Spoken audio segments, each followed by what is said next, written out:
আপনাদেরকে বলতে চাচ্ছি, আজকে জানাতে চাচ্ছি, ভেবেছিলাম জানাবো না, কিন্তু এখন জানাতে বাধ্য হচ্ছি।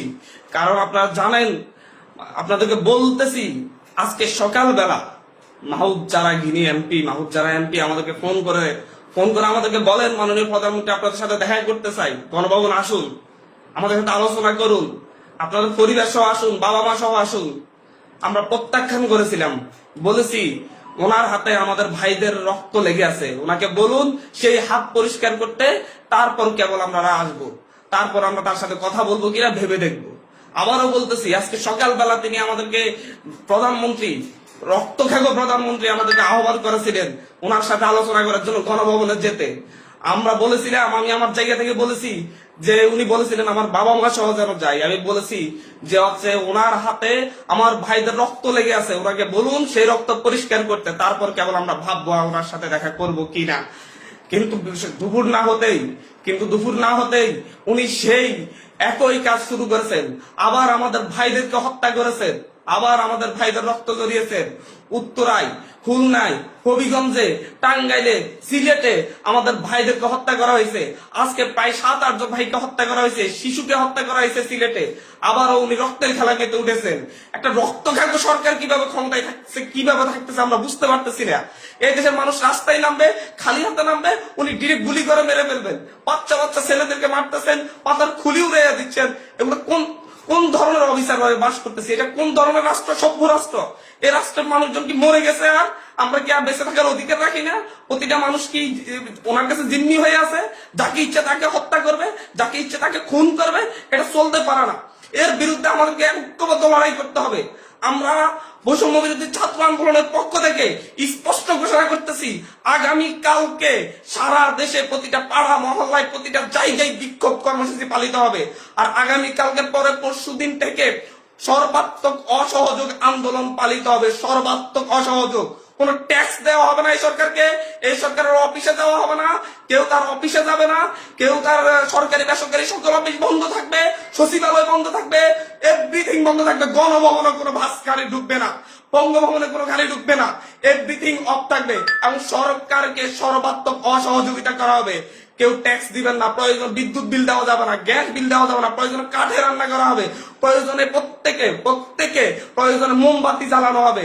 তারপরে যদি বিদ্যুৎ চলে যায়, যদি বিদ্যুৎ লাইন কেটে দেয়, তাহলে আপনারা প্রত্যেকে মোমবাতি ব্যবহার করেন প্রয়োজনে। তারপরে এই সরকারকে কোনো সহযোগিতা করা হবে না। এটা খুনি সরকার, আমাদের ভাইদেরকে বারবার খুন করতেছে। আমাদের মুখে এক কথা বলে সকালে কান্নাকাটি করতেছিল যে হচ্ছে এই লাশগুলা দায়িত্ব নিবে, আর বিকেল না হতে আবার লাশ ফেলতেছে রাস্তায়। মানে দোমুখ সাপ। সকালে এক কথা বলে, বিকেলে আরেক কথা বলে। আমাদের সাথে বলেছিলাম যে আমাদের সাথে 14 তারিখ 15 তারিখে আমাদের সাথে বসেছিলেন, ওনার সাথে আলোচনা করবেন, কিন্তু তারপরে দেখা গেছে তারপর থেকে আমাদের ভাইদের উপর হামলা করা শুরু করছে। উনি একটা নৃশংসতা চালাচ্ছে বাংলাদেশে। কোন ভয়ঙ্কর একটা অবস্থা বাংলাদেশে বিরাজ করতেছে। ছেলেদেরকে, শিশুদেরকে, বাচ্চাদেরকে, মেয়েদেরকে হত্যা করতেছে। ছাত্রলীগ যুবলীগ গুলি নিয়ে রাস্তায় নামতেছে। ওরা সন্ত্রাসীদেরকে নিয়ে রাস্তায় নামিয়ে আমার ভাই বোনদেরকে হত্যা করছে। আর বসে থাকা যায় না। আমরা সারা দেশের ছাত্র, নাগরিক, অভিভাবক যে অবস্থানে আছেন, মা বোন, প্রত্যেককে বলবো আগামীকাল থেকে আপনার প্রত্যেকে রাজপথে থাকবেন, প্রত্যেকে প্রতিটা বাড়ি থেকে রাজপথে থাকবেন। আপনারা কেউ ঘরে বসে থাকবেন না, এটা আপনাদের দায়বদ্ধতা। আপনাদেরকে বলতেছি, প্রতিটা লাশের রক্তের প্রতি আপনাদের দায়বদ্ধতা আছে, প্রতিটা শহীদের রক্তের প্রতি আপনাদের দায়বদ্ধতা আছে। আমি সারা দেশের প্রত্যেকটা নাগরিককে বলবো, আপনার যদি একটু লজ্জিত হন, আপনি যদি এই বিচার চান, আপনি যদি এদের বিরুদ্ধে দাঁড়াতে চান, আপনি ঘরে থাকতে পারেন না। আপনার প্রত্যেককে রাস্তায় নেমে আসতে হবে। প্রতিটা সিঙ্গেল মানুষকে আপনি প্রয়োজন আপনার বিল্ডিং এর নিচে এসে অবস্থান করুন। বিল্ডিং এর সবাই মিলে, বিল্ডিং কমিটি, প্রতিটা ভবনের কমিটির আপনারা মিটিং ডাকুন, মিটিং থেকে সিদ্ধান্ত নিন, সবাই একত্রিত হয়ে নামবেন। প্রতিটা মহল্লায় আপনারা সিদ্ধান্ত নিন, আপনারা প্রত্যেকে একত্রিত হয়ে নামবেন, রাস্তায় থাকবেন যতক্ষণ পর্যন্ত না এই রক্তখ্যাগো তার কাজ বন্ধ না করে, এবং এই রক্তখ্যাগো যেন না থাকতে পারে। স্পষ্ট বার্তা। বারবার ছাত্রদেরকে হত্যা করবে, নাগরিকদেরকে হত্যা করবে, বারবার এই দেশের মানুষকে হত্যা করবে, আবার সেই ক্ষমতায় বসবে, আমার ট্যাক্সের টাকায় গাড়িতে চলবে। যাদের ট্যাক্সের টাকায় উনি গাড়িতে চলেন, সেই ট্যাক্সের টাকায় যে ট্যাক্স, সেই নাগরিকদেরকে হত্যা করবেন বারবার, এবং ক্ষমতায় বেশে উনাদের মতো করে আবার হাস্যরস সৃষ্টি করবেন, নাটকবাজি করবেন। এটা চলতে দেয়া যাচ্ছে না, এটা চলতে দেয়া যাবে না। আপনাদেরকে বলতেছি, এটা চলতে দেয়া যাবে না। প্রত্যেকে নিজ নিজ অবস্থান থেকে নেমে আসবেন।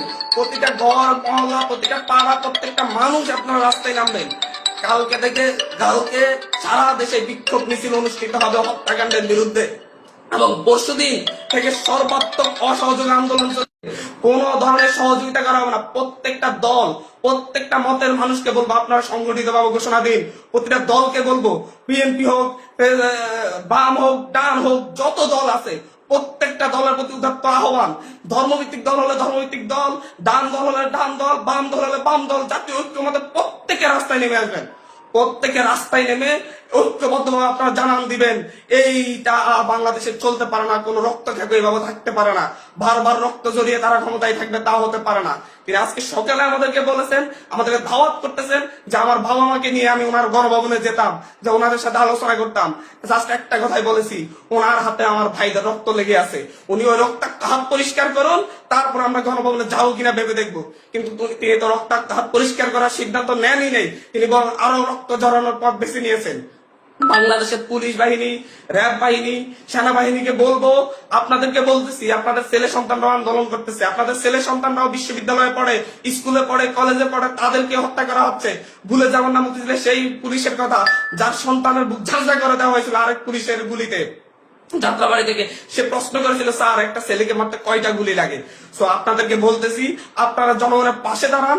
পুলিশ বাহিনীকে বলবো আর গুলি ছুটবেন না, দয়া করে আমরা আপনাদেরই সন্তান, আপনাদেরই ভাই, আপনাদেরই অনুজ, আপনারা গুলি ছুটবেন না, আপনারা বন্ধ করুন, আপনারা এই সরকারকে অসহযোগিতা করুন।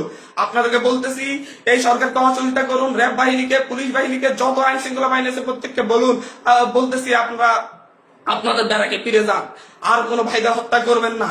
আমাদের আন্দোলন শান্তিপূর্ণ ছিল, শান্তিপূর্ণ থাকবে। প্রত্যেকটা নাগরিক প্রতিটা জায়গা থেকে তার নিজ নিজ অবস্থান থেকে সর্বোচ্চ সতর্কতা নিয়ে কালকে থেকে রাজপথে থাকবে, যতক্ষণ পর্যন্ত এই রক্ত খাগর রক্ত ঝরানোর স্বাদ না মিটে। প্রয়োজনে আমরা আরো রক্ত দিব, তারপরে আমরা এই ক্যাপ চাচ্ছি না।